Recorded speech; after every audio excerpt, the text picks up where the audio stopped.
Vamos lá, amados. Nós hoje vamos começar de Tiago 21, o finalzinho, né? Tiago 1, 21, é o finalzinho.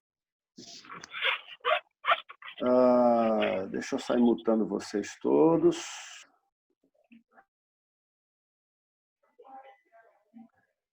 Pronto.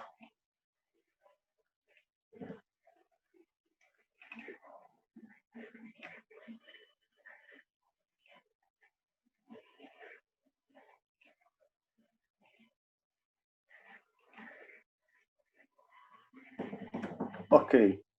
Deixa eu abrir aqui a tela maior. Pronto. Aí.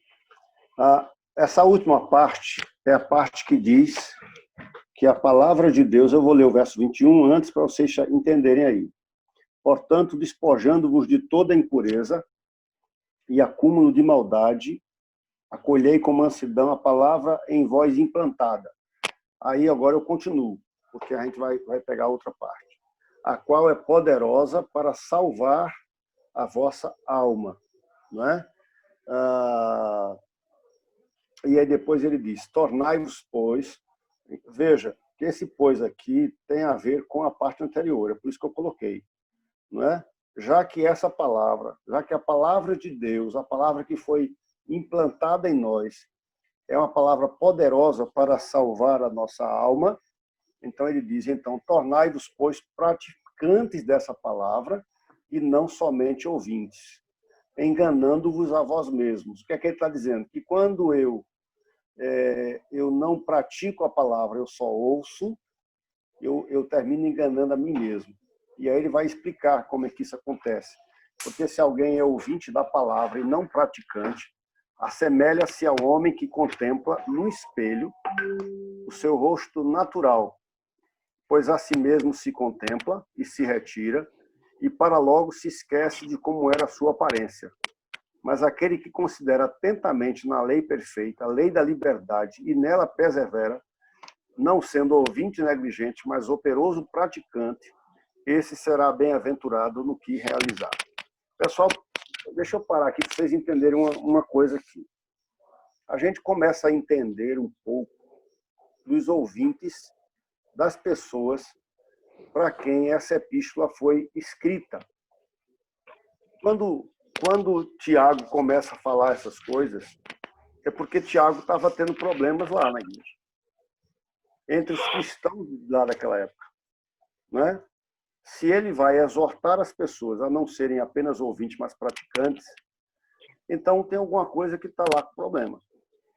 Entendeu? Então a gente já começa a entender um pouco quem são os ouvintes, as pessoas que foram a quem foram endereçada essa carta, tá bom? E aí ele vai ter essa preocupação, né? Lá naquela igreja existiam pessoas que ouviam, mas que não praticavam, então ele entendeu que precisava escrever para despertar esse pessoal, para falar isso pessoal, abrir os olhos. Então a gente vai dar uma olhadinha agora, parte a parte dela. A lição de hoje seria a importância da palavra de Deus em nossa vida. Se o Zap entrar ali, entrou. Tudo bem. A primeira salvação, né? Quando ele diz que a palavra de Deus é poderosa para salvar a nossa alma. Né? Quando nós temos da palavra, ouvimos a palavra, recebemos a palavra e praticamos a palavra, podemos ter a garantia da salvação. Né? Então, tudo está, lembre-se, tudo está vinculado à palavra de Deus, certo? Ele está colocando como prioridade a palavra de Deus como um instrumento através do qual Deus traz a salvação para cada um de nós. Vocês vão lembrar disso, por exemplo, na parábola do semeador, não é? O terreno é o coração humano, mas a semente é a palavra de Deus. se o coração se abre para a palavra de Deus, então haverá vida, né? E uma vida que permanece, certo? Então ele começa a dizer da importância da palavra de Deus em nossa vida. Começa o 21b. Se ela é tão importante, se é através dela que a salvação chega para mim, se é através dessa palavra, né, que eu sou sacudido, que eu sou confrontado, Fala que eu bomba, né? conheço a Deus, não é? Se é através dessa palavra que isso acontece, então eu preciso, e aí eu fiz um gráfico aqui para vocês entenderem melhor, eu preciso ser praticante e não apenas ouvinte, certo? E essa palavra não apenas ouvinte tem uma ideia com espelho, né? Significa ver minhas deficiências e corrigi-las, né? O mero ouvinte vê as falhas por corrigir, mas não se incomoda e termina esquecendo, tá? E a outra coisa é que eu preciso ser praticante, não apenas ouvinte, e eu preciso não apenas ver minhas deficiências e corrigi-las, mas eu preciso considerar, atentar para essa palavra e perseverar nessa palavra, certo? Olha como isso é sério. Então, esse esquema é o esquema que a gente vai seguir daqui a pouquinho, quando eu chegar na próxima tela, tá? Então, eu preciso ser praticante, se essa palavra é importante, se é a palavra de Deus, ela não contém a palavra, mas ela é a verdade para a minha vida, tá? E não existe uma outra verdade, essa é a verdade absoluta que Deus quer para mim. Então, se ela é o manual da minha vida, se ela é o meu GPS, então eu preciso praticar essa palavra e não apenas ouvir. Eu preciso ver a minha deficiência e corrigir, e eu preciso considerar, atentar e perseverar para essa palavra. Muito bem, agora a gente vai dar uma visão aí. Quando ele chega aqui, no versículo 22, ele diz: tornai-vos, pois, praticantes da palavra e não somente ouvintes, enganando-vos a vós mesmos. Esse WCT que vocês estão vendo aí no final é de um pastor batista, já está na glória, né? É um dos pioneiros dos pastores que chegaram aqui no comecinho para pregar o evangelho aqui. Ele escreveu um livro, Tiago. A gente tem acesso a esse livro de 1942, um pouquinho antigo, mas eu transcrevi aqui uma coisa interessante que ele colocou. Ele botou assim: enganar significa fazer uma avaliação errada de alguma coisa. Estou assistindo a palestra. E daqui...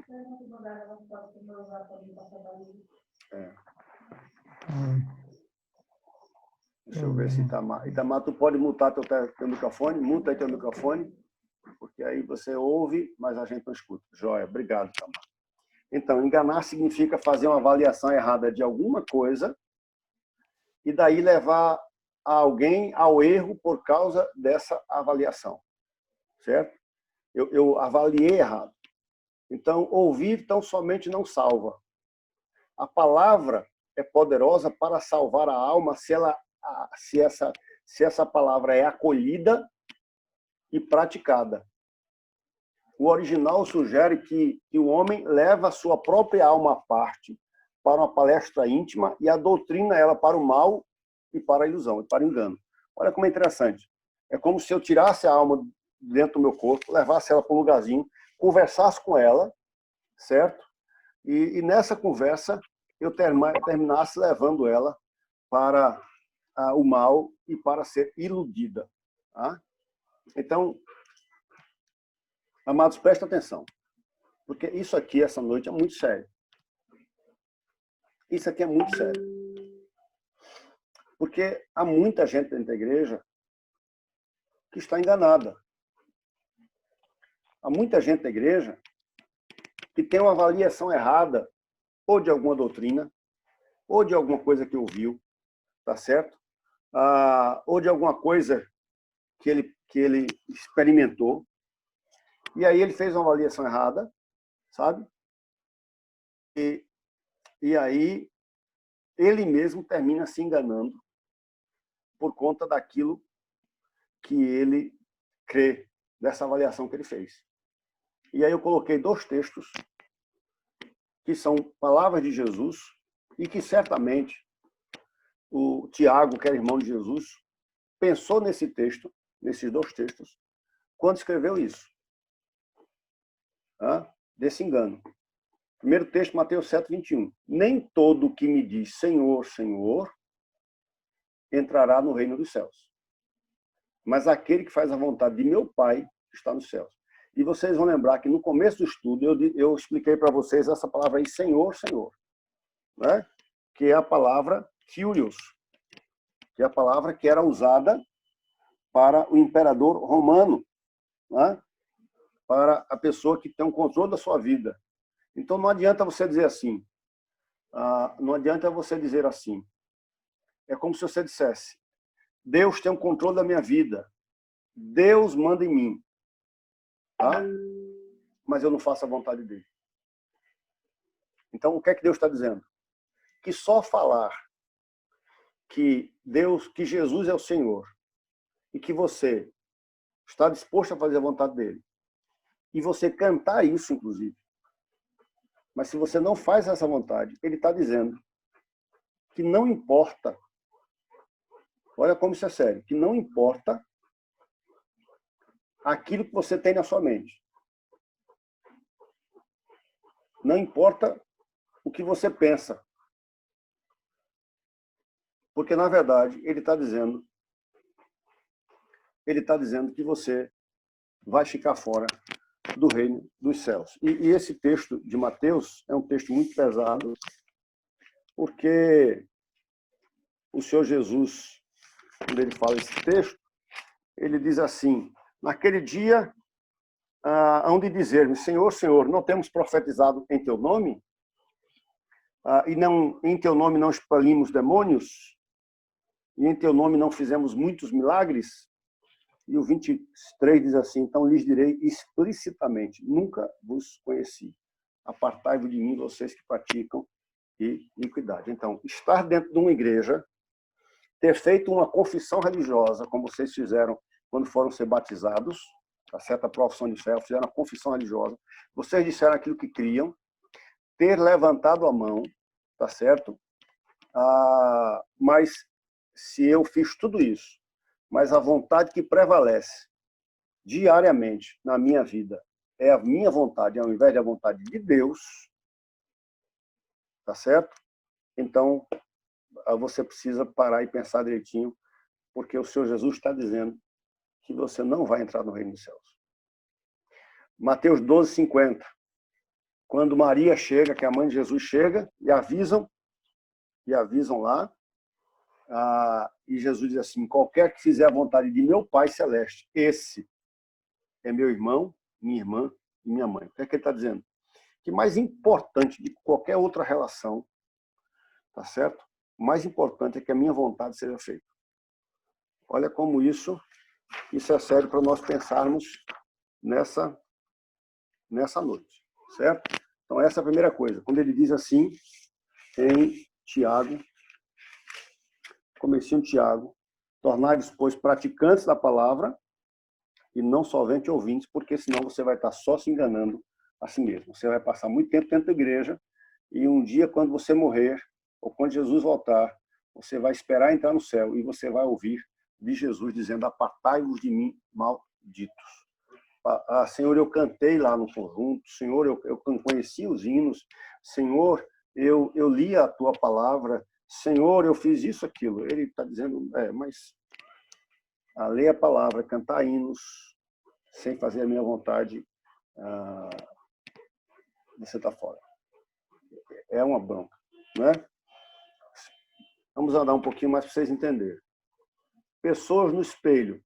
Ele está dizendo aqui no versículo 23, se alguém é ouvinte da palavra e não praticante, assemelha-se ao homem que contempla no espelho o seu rosto natural, pois a si mesmo se contempla e se retira, e para logo se esquece de como era a sua aparência. Ele está fazendo uma comparação, a gente vai entender.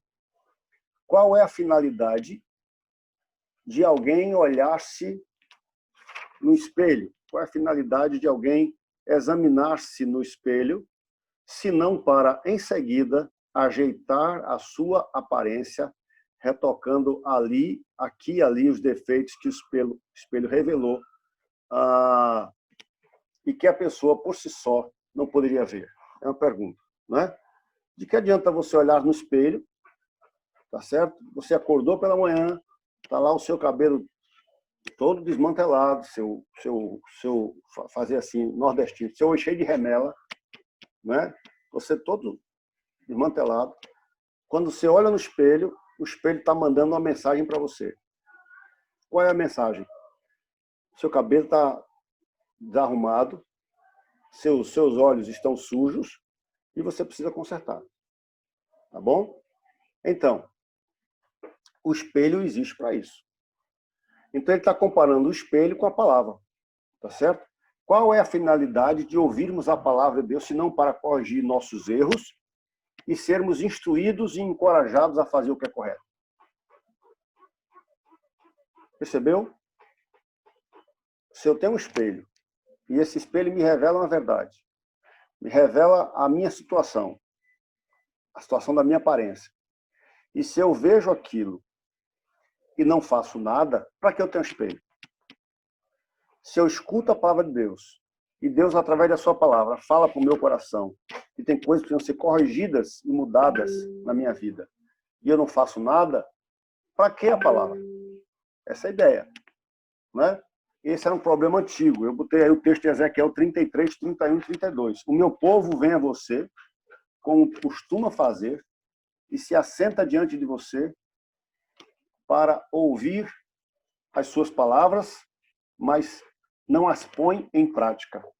Com a boca eles expressam devoção, mas o coração deles está ávido de ganhos injustos.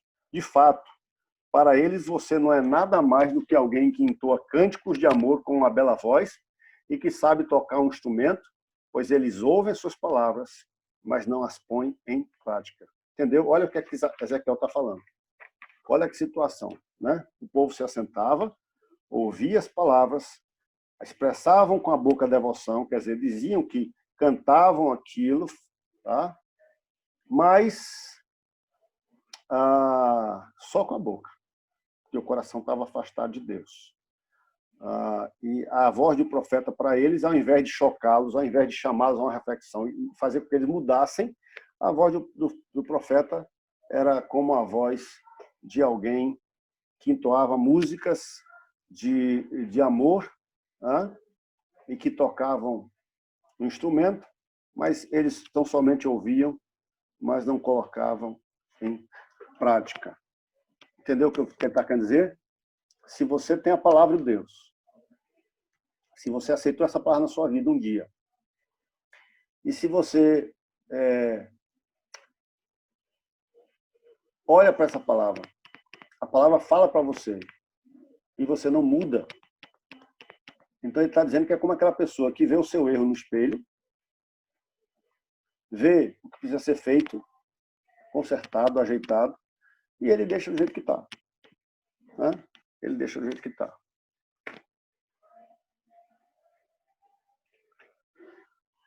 E aí tem uma coisa interessante. Deus não espera de nós que sejamos enciclopédias bíblicas, ambulantes.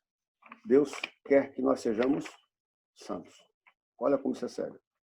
Não adianta só eu decorar muito texto da Bíblia, conhecer muita Bíblia, falar muito dela, tá certo? Mas sem mudança.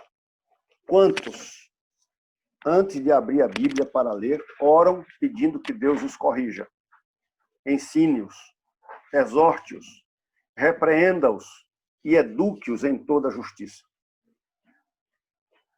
E guie-os para que aquilo que for ler não seja apenas um exercício mental, mas que possa ser colocado em prática. Ele está perguntando para cada um de nós. Quantos de nós, quando estamos para ler a palavra, nós oramos pedindo que Deus nos corrija, nos ensine, nos exorte, nos repreenda, nos eduque, para que aquilo que nós vamos ler não seja apenas um exercício. Não basta apenas ler para ter consentimento mental. O ouvir tem que levar ao fazer. Muitas pessoas leem a Bíblia todo dia, mas não são lidas por ela. Não a observam. Muitos leem por um desencargo de consciência, eu tenho que ler a Bíblia. O pastor disse que a gente tem que ler a Bíblia. Mas não se afligem por não colocar a sua mensagem em prática. Outros leem pensando no que o outro precisa consertar, tá? Mas não pensando no que precisa ser consertado na sua vida. É isso que ele está dizendo. Tornar praticante da palavra, amados, essa palavra é usada por Deus como instrumento para Deus me santificar. Mas se eu apenas ler, se eu apenas ouvir essa palavra, tá? E aquilo não acontecer uma mudança na minha vida, então eu estou me enganando. É isso que ele está dizendo. É isso que ele está colocando aqui. Não é? Muito bem. Lembrem-se, a obediência é a resposta humana que se faz necessária diante da graça de Deus. Porque tem muita gente que diz assim, eu estou salvo, pastor, o senhor está falando isso aí, mas eu não estou nem aí, porque eu já estou salvo. Não é?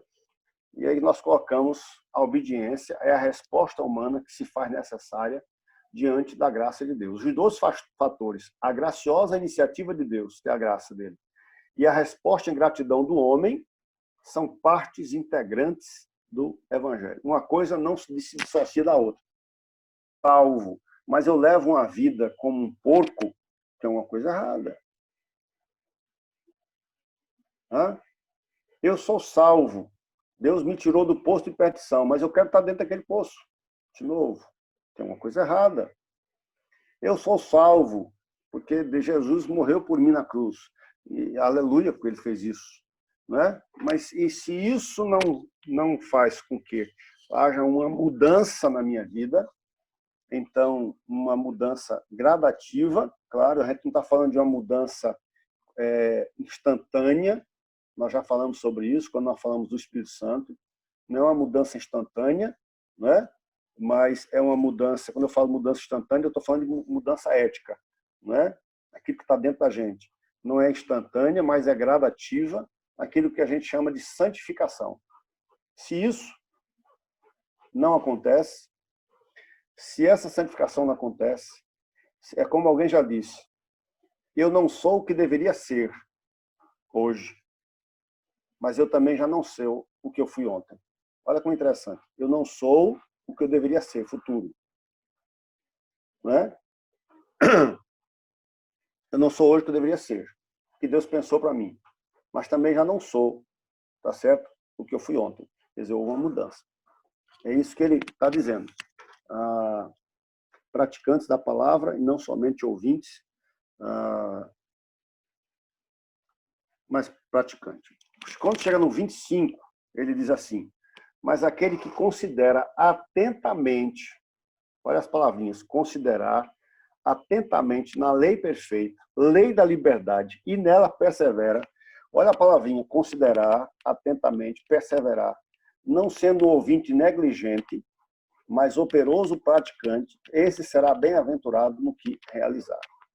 E a gente vai dar uma olhadinha nisso aqui, porque isso aqui foi um probleminha que deu para essa epístola de Tiago passar no cânon, quando foram formar o cânon, né? Alguns diziam que ele falava de lei aqui, e esse livro não era para entrar no Novo Testamento. Mas a gente vai explicar isso melhor. O Evangelho é chamado de lei perfeita.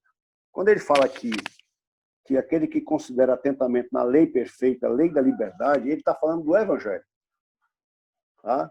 O Evangelho é chamado de lei perfeita, completa, sem faltar nada, em contraste com a lei de Moisés, que era limitada e incapaz de livrar o pecador do seu estado de condenação e culpa.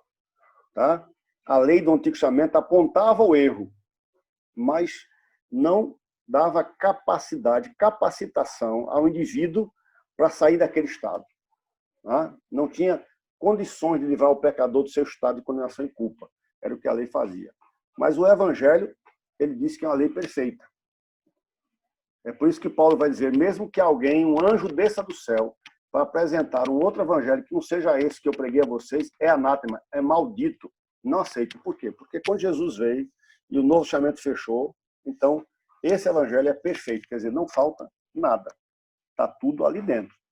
Então ele está dizendo que que aquele que considera atentamente na lei perfeita, na palavra de Deus, nesse evangelho, e aí Tiago vai acrescentar o termo lei, lei da liberdade, ou lei que traz liberdade, a NVI, que é uma tradução, assim identificando em que reside sua perfeição, ou seja, no poder que tem de libertar o pecador da culpa e da condenação do pecado. Quer dizer, a palavra de Deus, que é o evangelho que você tem nas suas mãos, esse evangelho, essa palavra, ela tem, tá certo?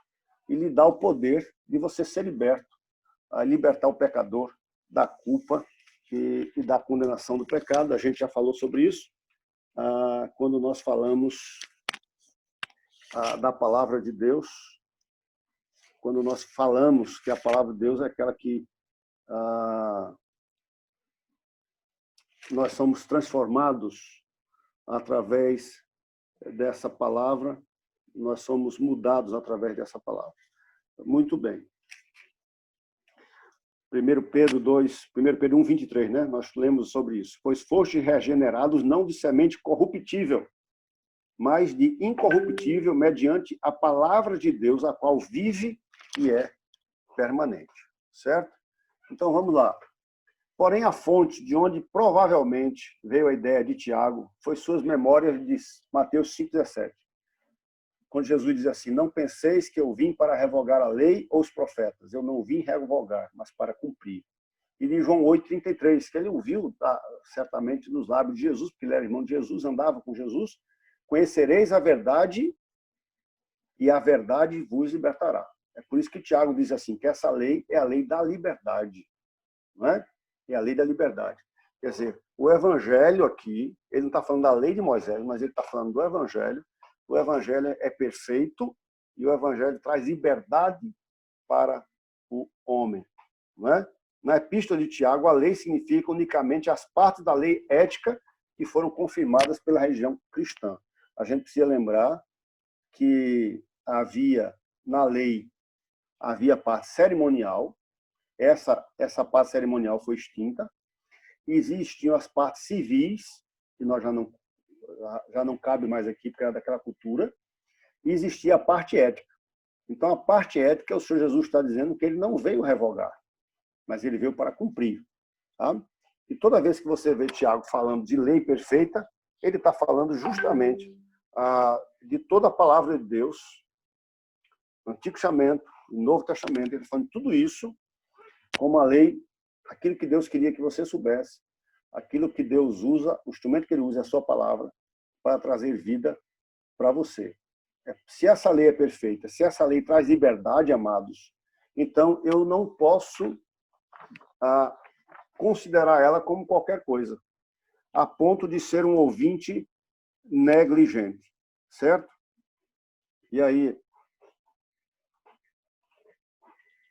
a expressão atenta bem, olha aí, o texto diz isso, aquele que considera atentamente, não é? Traz a ideia de uma pessoa debruçada sobre a palavra de Deus, examinando-a com muita atenção. Não é um leitor fortuito, banal, desinteressado, daquele cuja preocupação é terminar a leitura no menor tempo possível. É o leitor lento, acurado no que examina, ele observa, ele verifica cuidadosamente os ensinamentos da Escritura.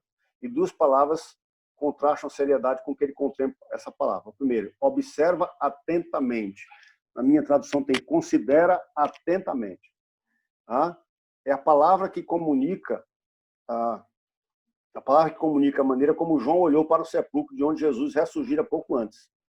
Quando João é avisado de que Jesus tinha ressuscitado, ele corre e ele encontra a porta daquela caverna lá, daquela tumba tirada, que era uma pedra grande.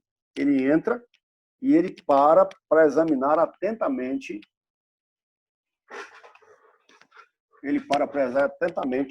Essa ideia, não é? A segunda palavra é perseverar, que sugere que, além de se preocupar com o ensino da palavra, ele continua praticando a palavra. Significa permanecer, continuar um curso de ação, uma atividade. Então, meus amados que estão aqui, nós estamos vivendo uma época de superficialidade. vivendo numa época de muitas informações. Nós somos bombardeados com milhares de informações durante o dia. Basta você abrir o Zap, basta você abrir o Facebook, e você vai ver a quantidade de informações que passam diante de você ali. E nós somos bombardeados com tudo aquilo ali o tempo todo, sabe? E, assim, o que ele está falando aqui é o seguinte, que nós precisamos prestar bastante atenção a essa palavra, que é a palavra de Deus. Então, algumas coisas são importantes para a gente colocar aqui.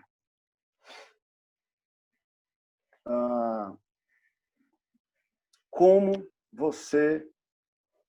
Que relação seria melhor? Que relação você tem com a palavra de Deus? O quanto você para ouvir o que Deus está falando? Quando você pega a Bíblia, você entende que é Deus falando ao teu coração? Quando a palavra, você lê essa palavra, o seu coração está aberto para ela? Ou está fechado para ela? Você vê alguma coisa que poderia mudar e não muda? Ou você lê tão rápido, ou lê apenas para ter desencargo da consciência e você passa por ela rapidamente? Como é que tem sido a sua vida? Essa é uma coisa. E aí, ele não é um ouvinte negligente. Essa palavra aí é do pastor Augusto Nicodemos, todo esse texto aqui, não pegou dele. Ele diz assim, ele não é um ouvinte negligente, ao contrário, é operoso praticante daquilo que ouve. Em vez de ficar sentado ouvindo sermões, o bem-aventurado é aquele que faz a obra, isto é, que coloca em prática as obras determinadas pelo Evangelho. Como resultado, ele será bem-aventurado no que realizar. Tiago afirma que os praticantes da palavra de Deus serão recompensados com a prosperidade de seus empreendimentos e ações. Não somente porque os princípios bíblicos a isso conduzem, mas também por causa da bênção de Deus sobre os obedientes. Então, vejam, eu tenho duas coisas. Se de um lado ele está dizendo que essa palavra ela é poderosa para me salvar, tá certo? De outro lado, Tiago está dizendo que essa palavra, se eu sigo os princípios que estão nela, se eu as obedeço, esses princípios, eu vou ser bem-aventurado também aqui na terra, tá certo? E ele está dizendo aqui, ele diz assim, será bem-aventurado no que realizar. Pastor Augusto Nicodemos disse que eles serão recompensados com a prosperidade de seus empreendimentos e ações, porque a bênção de Deus vai estar sobre a sua vida. Então, amados, quem não quer um negócio desse? Quem não quer ser próspero aqui nesse terra? Quem não quer ir para o céu? Eu creio que todos nós queremos, né? Está justamente nessa palavrinha que ele diz aqui. Operoso praticante. Ele não é apenas alguém que ouve, mas ele é aquela pessoa que coloca em prática. É aquela pessoa que busca fazer aquilo que está ali. É aquela pessoa que faz com que o que ele leu se torne verdade para ele. E vocês vão lembrar que quando eu comecei o estudo com vocês, eu coloquei lá um plano de estudo bíblico, e lá no final eu colocava assim, aplicação. A gente está falando disso aqui. Então, há algum mandamento que Deus está me mandando cumprir? Lembra que a gente falou sobre isso? Algum pecado que eu devo abandonar? Então, aquele material, posso postar para vocês novamente, que é para vocês usarem. Aquele material ajuda vocês a cada dia vocês analisando e Deus falando ao coração de vocês e tornando vocês cada dia mais santificados na presença dele. E aí a gente tem um probleminha. Deixa eu mostrar aqui para vocês. Olha o probleminha aqui. Poucas vezes estivemos tão próximos do farisaísmo como agora. Como se traçam regrinhas sem sentido para os cristãos. Em alguns grupos, o paletó masculino porque em alguns grupos um crente sem paletó é inadmissível, né? É inadmissível para muitos. Esse paletó, em alguns grupos, não pode ter abertura atrás. O cabelo precisa ter determinado tipo de corte. Há eletrodomésticos que se pode ter e outros que não se podem ter. E aí você começa a achar que ser cristão é guardar isso. Eu não faço isso, não faço aquilo outro, então eu sou crente. Né? E há cristãos que se orgulham dessas coisas. Se orgulham de suas virtudes. Se orgulham de não possuírem este ou aquele vício que o mundo perdido e depravado, que olhamos com desdém e reprovação, possui. E aí a gente transforma a igreja num gueto, onde cidadãos respeitáveis aos seus próprios olhos pelo cumprimento de regras que eles mesmos fizeram, refugiam-se e sentem felizes. Consideramos-nos gente boa, gente de respeitabilidade, bons cidadãos, cumpridores de nossos deveres, embora insensíveis ao mundo sofredor. Então, começou a surgir um pseudo-cristianismo, sabe? O cristianismo que não é cristianismo. É um pseudo-cristianismo, lá embaixo. Se a gente fizer isso, fazer aquilo outro, então, poxa, eu sou cristão, eu vou para o céu. Se eu uso paletó, não uso, se eu uso aquilo, eu não uso, se eu faço isso, eu não faço. Então, o cristianismo tornou-se um lugar de regrinhas, como os fariseus faziam, regrinhas que eu preciso obedecer. Então, se eu obedecer aquelas regrinhas que estão ali, então eu posso até me orgulhar disso, mas isso não é cristianismo. Isso não é cristianismo. O cristianismo não tem a ver com regrinhas feitas por homens. O cristianismo tem a ver com a palavra de Deus para a nossa vida. Estou terminando. Não caiamos no erro de pensar que seguir Jesus significa isso. Uma vida respeitável e com ausência de vícios faz parte do caráter. Mas não é isso o cristianismo. Muitas pessoas levam vidas respeitáveis e privadas de vícios. A gente conhece gente, vizinhos, pessoas que trabalham com a gente, que se comportam melhor do que muito cristão, muito crente. Não é? Mas não são cristãos. Então, cristianismo não é apenas ausência de vícios. Não é? Cristianismo é essencialmente vida. Vida com Deus, que se reflete no relacionamento com os homens. E a vida cristã, como a gente vai ver na sexta-feira, a vida cristã fecha-se nos aspectos citados. E ele vai começar a falar, a gente vai começar a ver isso. Controle da língua, compaixão pelos necessitados e vida santa. Né? Ele vai separar essas três áreas para dizer, você é cristão? Então, como é que está a sua língua? É cristão? Como é que está a sua compaixão pelos necessitados? Porque não existe cristianismo se você não pensa nos outros. Se é cristão, como é que está a sua vida de pureza? Eu sou cristão, mas estou na igreja, canto, digo com o meu coração de Jesus, mas eu sou viciado na pornografia. Então, eu tenho que pensar nisso. Então, assim, amados, deixa eu fechar aqui agora. Graças a Deus que... Acho que eu não vou nem falar. Porque não pode ser que feche. Né? Na outra vez eu falei e o negócio fechou. Então, deixa eu ficar quietinho aqui. Né? Então, assim, nós precisamos... A leitura de Tiago, o estudo de Tiago, nos faz repensar o que é que nós estamos fazendo. Tá certo? Que cristianismo é o nosso? Que cristãos nós somos? E repensar a confissão que nós fizemos, a profissão de fé. Tá certo? Para não nos enganarmos com essa história de uma graça barata. Não é uma graça barata. Jesus morreu por mim, e eu estou salvo, e eu vivo a minha vida fazendo o que eu quero. Tá? Eu cumpro as regras, cumpro quando eu quero. Quando eu não quero, então eu não cumpro. Quando é para o meu interesse, tá joia. Quando eu não gosto daquilo, a palavra não recebo.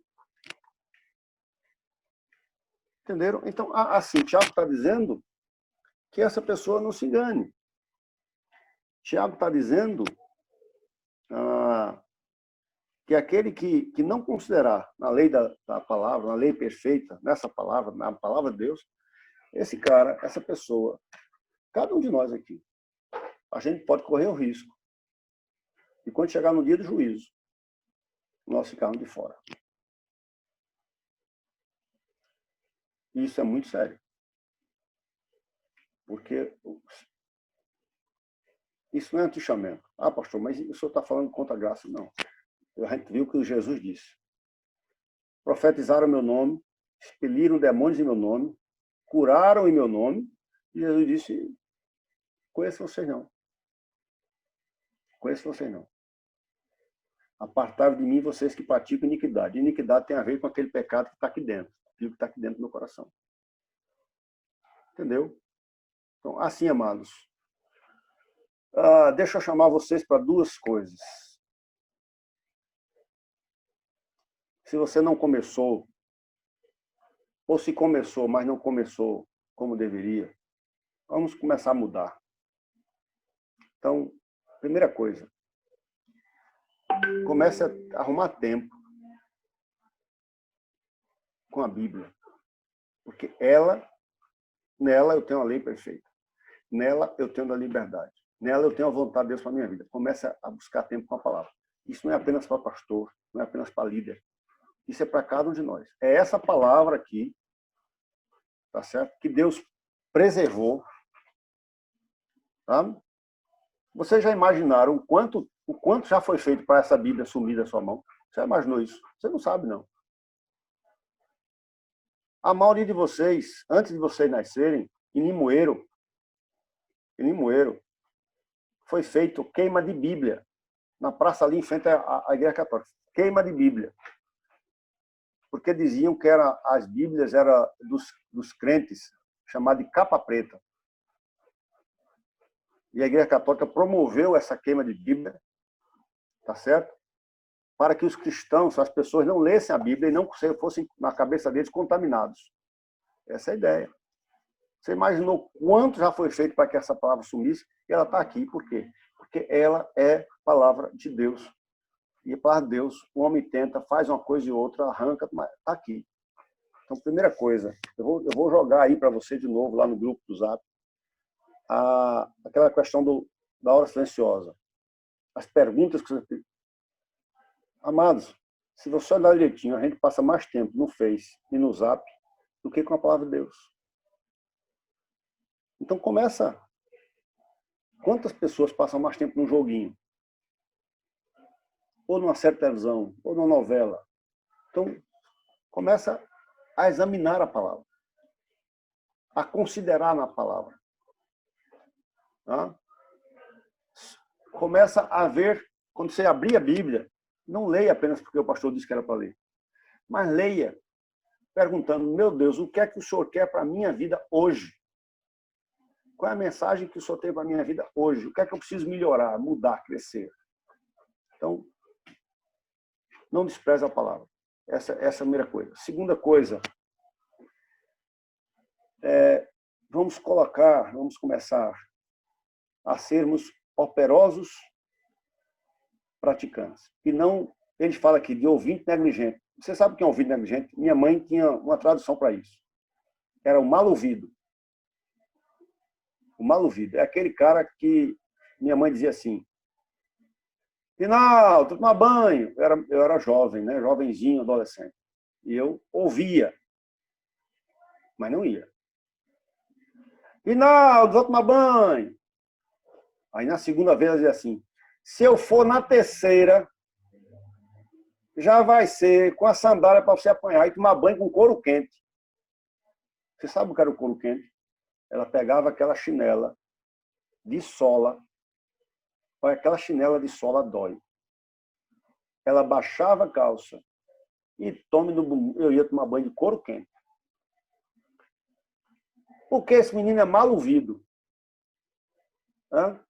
Eu tinha ouvido. Por que eu não ouvi da primeira? Não obedeci a primeira. Na segunda, sabe? Quando eu escutava essa história de que eu tinha que ir com couro quente, aí, ó, eu não queria o couro quente. Que coisa, rapaz. Então, eu ia não por obedecer, eu ia com medo de apanhar. Amado, você não tem que obedecer a Deus com medo de ir para o inferno. Você tem que obedecer a Deus porque Ele fez por você, sabe? Ele pagou um preço por você lá na cruz. E nós falamos isso domingo passado, né? Nós pensamos nisso no culto domingo passado. Se você não viu o culto domingo passado, está lá no YouTube, vai dar uma olhadinha. Tá? Então, é isso que tem que levar você a agir. Tá bom, amados?